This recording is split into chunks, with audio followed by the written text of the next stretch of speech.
Mixing brown paints is something we are faced with time and time again within our paintings. So in this video, I'm going to share 10 ways to mix brown using the colours within my normal palette. Hello, I'm Paul Hopkinson, a professional wildlife artist and an online tutor. I paint animals, birds and plants in watercolour, and I like sharing my expertise here on YouTube and within my online schools. Recently, I've worked on a tonal study of a fallow deer. My base colour for this whole study was a sort of sepia brown, so I'll start with that colour and go from there. So I'm starting this painting by just working with, well, two colours, so burnt sienna and also lamp black. And now something a little bit different. I'm going to add some watercolour white at the end of the painting anyway, but basically two main colours and then white on the end. Now when you're working with colours like this, you got to really think about the paint consistency. So we're really working on, let's say, more the tonal value scale really. So working from watery, milky, creamy and also thick consistency paint. So you got to think about how you're going to work with this. Now traditionally with watercolours we know you're going to start from light and gradually work your way to dark as you go along.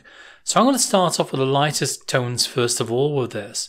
And again, that's just basically adding more water.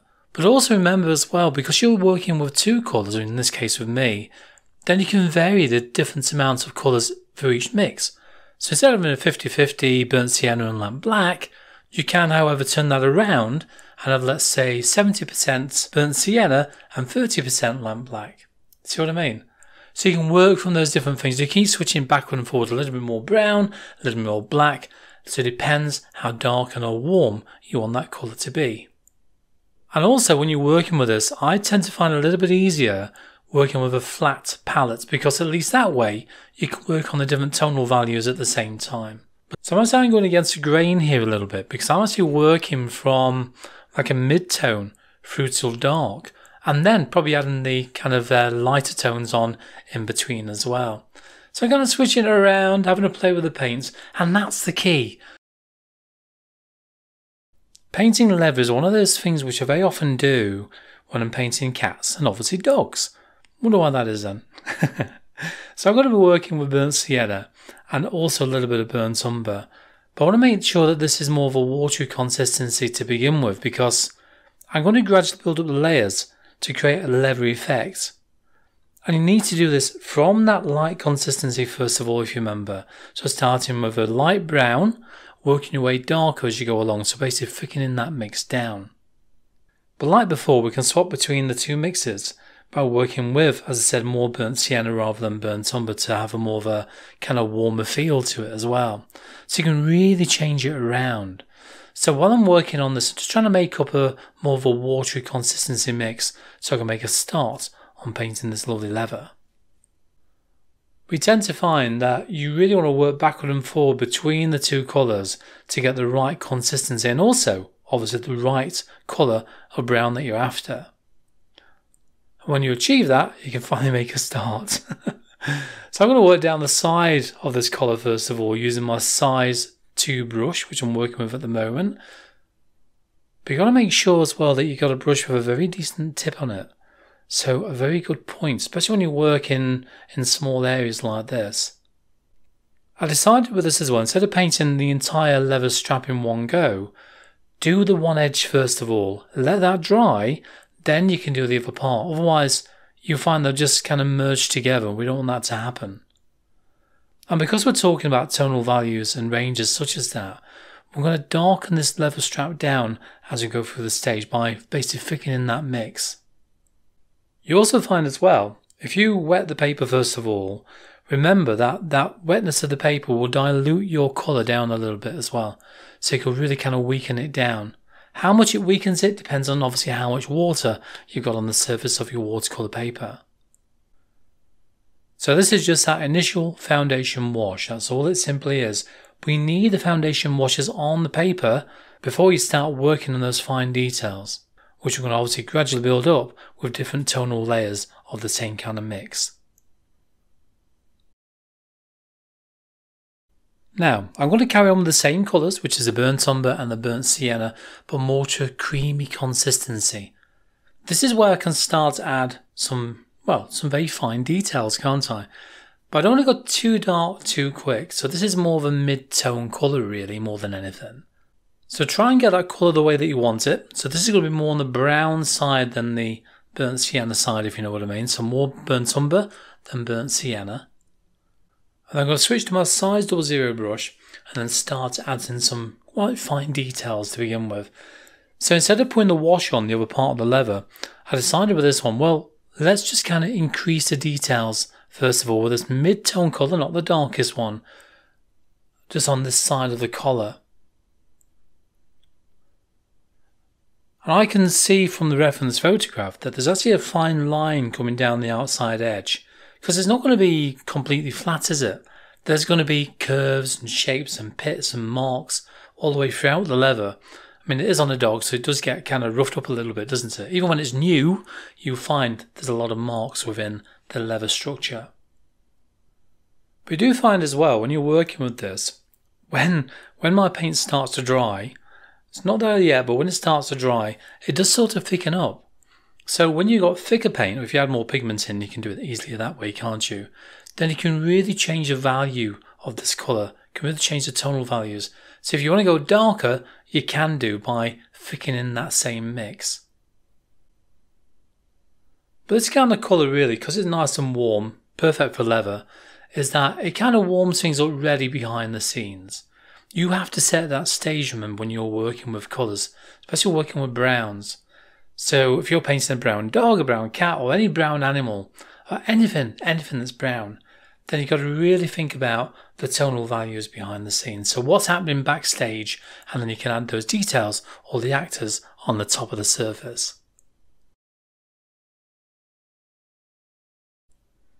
Okay, well you can see it's coming along slowly by working on these edges. But here what I'm going to do, I'm going to go for a little bit more brown, first of all. But then, I'm actually going to add some lamp black. I know, lamp black. I do use black on a regular basis, by the way. I like to use black because I find it a very strong colour to really darken things down. But I always like to add a colour to it. In this case, as you can see, I've used burnt umber. At least this way round, black isn't going to look too flat, is it?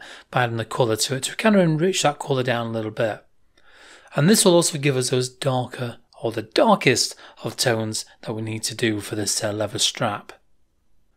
So again, by starting with a barely loaded brush, remember to load it, roll it as you pull away from that mixing palette, and give it one tap, just one tap will do, on some kitchen roll before you go to your painting. At least that way you'll end up with a very fine tip on that size 00 brush. So again, I'm considering the overall shape within this collar, and also, you know where that ring goes through the collar here? There's going to be a little bit of shadow underneath the ring, isn't there, in places? So you have to try and replicate that. And if you add too much paint, we know very well we can lift paint off. Just by using a damp, clean brush, give it a rinse out first of all so it's nice and clean, and then just work on that little area just very lightly, and give it a light dab with some kitchen roll. So if you do go too dark with this browny black mix, you know you can do that. You can kind of work it backward and forward as you go along. And the good thing about this black mix as well is that if I do find it's a little bit too dark or a little bit too kind of flat looking because it's black, you know, add a little bit more burnt umber into the mix as well. Kind of just warm it back up a bit. Kind of work on that balance on those scales between the two colours. But you find working with black works quite well as well in other combination of colours that we mix up for different paintings along through my video tutorials. So don't be scared about using black. And you know you can make your own black anyway from red, yellow and blue. But in this case, let's just use one that's already ready made for us. It's there anyway, isn't it? That's what it's there for. Now this is a little painting of a wren that I'm working on, okay, and you can see with this one I'm actually going to work with 3 different colours. So it's going to be burnt umber, burnt sienna and also lamp black. And I'm going to kind of switch it between milky, sort of creamy consistencies. And that's a good thing about colours like this, is that you can just kind of work on the different balance of more water, a little bit more pigment, and trying to get it to kind of the colours that you want it to be. Remember, the more water you have, your colours will not be, well, it won't be quite as intense when it goes on the paper.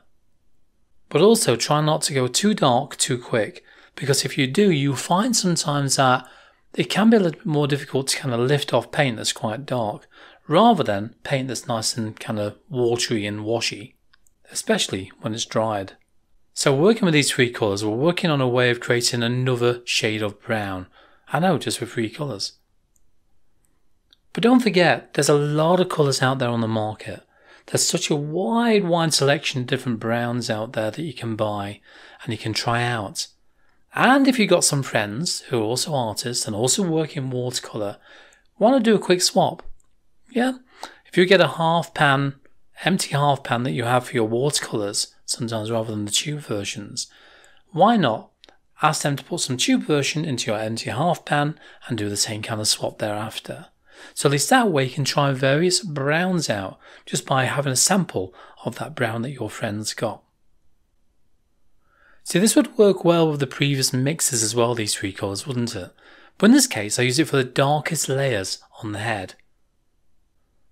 But you can also see as well, there's only a small amount of lamp black in there because I want this colour still to be, quite colourful. I don't want that black to deaden it because it can really kill the colour if you have too much black in there.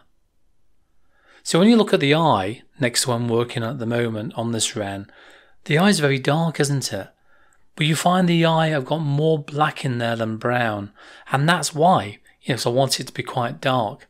So when you're working with different consistencies, sometimes it's wise, really wise, to kind of mark out where you want to go first of all, kind of block it out with a lighter tonal value of the colour that you've got. At least that way, you can kind of keep yourself on track when you're working with all these different browns. But I also find that adding more pigment in there, a little bit more brown, a little bit more burnt sienna, or even a little bit more lamp black, you can really kind of change the balance of that colour, can't you? So play with those colours, even on a test piece of paper first of all, before you go to that painting. Now when I'm working on this bear cub, I decided to work with alizarin crimson, burnt umber, and lamp black, more to sort of a milky consistency really. Now, you do find, by the way, alizarin crimson is quite a rich colour, and because it's so rich, you don't need a great deal, because otherwise I'll end up with a very red looking bear, which wouldn't really work that well, would it? So you've got to be careful with it. But you will find alizarin crimson is a very good colour, especially when you're working on browns, to kind of warm that colour up, because browns can look a little bit dull sometimes. So working with these three mixes, alizarin crimson, burnt umber, lamp black, as I've already said, works really well. But by testing them out first of all, like I'm doing now. So think, well, do I need more alizarin crimson in there, a little bit more burnt umber? Test, and off of that test piece of paper, which I've just shown you there, up to your reference photograph and just kind of compare. Look how rich that alizarin crimson is now within this mini mixing palette of mine. But let's try and dullen that down by adding a little bit more burnt umber first of all, and see if it goes back far enough.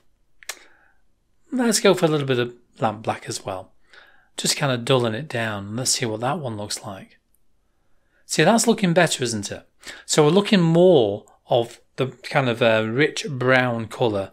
So remember, when you work with alizarin crimson, in this case, said it enough times now, you've got to really consider how little, not how much, but how little to add to your mixes. I also have another video which is all about matching your mixes to the reference photograph, so I'll put a little card in the top corner for you.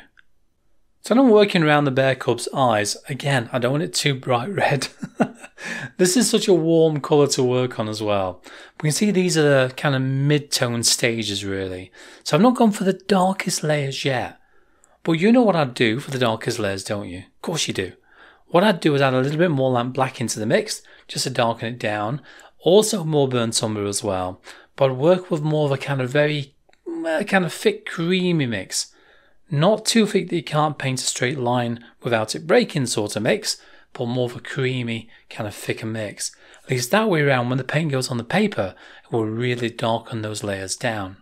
So when you're working with browns, again as I mentioned, starting from light through to dark, you've got to think that every time you add another layer on, the next layer you'll need fewer details. Really. And that's because you want some of those previous layers to still show through. So remember that when you're working on anything like this, when you're working on anything quite furry or hairy, in this case it's a little bear cub, you've got to consider the kind of tonal values and the different layers of paint you're going to be adding on. How many layers you do? Well, it depends on you really. But the more layers you add on, within reason, probably 5, maybe even 6 at a push, then you find the more kind of full the fur feels. And you feel like you just want to stroke it. Mind you, in this case, even though it's cute, I don't think it's a good idea. So when I'm working with this kind of mid-tone value, I wanted to try and work out some of the shapes around the eye. So I'm really thinking about the darkest tones. Again, like I said, trying to leave some of those other ones underneath to show through. That's so important. Now then, let's go back to the leather painting on the earlier stage. So I'm going to be working with some alizarin crimson this time round. Now I've already got burnt sienna and also burnt umber. I've already made up there in one separate mixing well. So let's get some alizarin crimson. Let's go and warm this up a bit, shall we? A bit warmer. Okay, I'm going to steal some of that out of that well and then pop it into the alizarin crimson to give me a much of a kind of warmer feel for this leather. We'll also find as well what I've actually done with this leather. I've kind of swapped around. I've got rid of lampblack instead of used burnt sienna because what I want is more of a kind of orangey, kind of browny feel to it. As kind of opposed to the previous tone, which was used on the bear cub if you remember, which is more of a kind of alizarin crimson plum colour. Now I do talk about this leather study in a video all about textures, so I'll put a little card in the top right hand corner for you. Well, let's go back to the bear on the very beginning stage of painting this lovely bear, plenty of drawing involved. Back to the alizarin crimson. I know, one of my favourite colours this, you realise that, don't you? And I'm going to be using burnt umber and also indigo. I know indigo is a little bit different for you. And all of this mix is going to be in a watery consistency. But what I wanted to do is bring in a little bit of blue to the mix, as kind of opposed to lamp black, to kind of bring a more warm tone to it, even though blue is quite a cool colour. So you can really play around with these colours and kind of make blue warm. How do you do that then? But you will find that blue will dullen down that mix as well. So I tend to use that for that reason very often as well, when I don't want it to be kind of too bright. And this is going to be for the first wash, which I'm going to be using for the bear's eye. But you can see what I'm thinking about here is I'm thinking about the consistency of the paint and how warm do I want this colour to be. So let's just zoom into that, okay? And I'm going to go for my size 00 brush and then start to pick out, not literally, and start to pick out the main shape of the eye. But taking my time using the very, very tip of the brush. Don't go too dark too quick. And trying to reserve as well that little highlights you can see within the eye at the same time. But hey, if you don't worry, we can always kind of lift paint off or even add a little bit of watercolour white in if need be. But you can see the difference in this colour. It's not a vivid kind of really bright brown, is it? Of course not. And that's because we've got that blue in the mix, don't forget. That blue paint is really dulling that colour down a little bit, which is what I wanted it to do. But this will all work as kind of the foundation layer, if you wish, for the background of the eye. Kind of gives us something to work on top of. Now without reloading that brush, start working on the fine details just by mapping things out really. At least by working with this lightest layer first, you've got room for kind of mistakes if you wish, so rather than going too dark too quick. Now welcome along to my chipmunk painting here. Now I'm going to be working with 3 colours on this one, which will be yellow ochre, burnt sienna and also burnt umber. And I think I'll probably work more to sort of a milky consistency. Now I've already got the colour mixed up in my palette, so you can see that one just there, which I'm using my very old, very old mixing brush for. Never use your decent brushes, by the way, for kind of mixing your colours with. Yeah, because you soon ruin those brushes, you really will. But I decided to use yellow ochre because that can really bring a more of a kind of yellowy tone to the browns. Unlike having the alizarin crimson we had earlier on. I know, completely different brown, isn't it? But using just 2 colours like the yellow ochre and also the burnt sienna can look quite orange, can't it?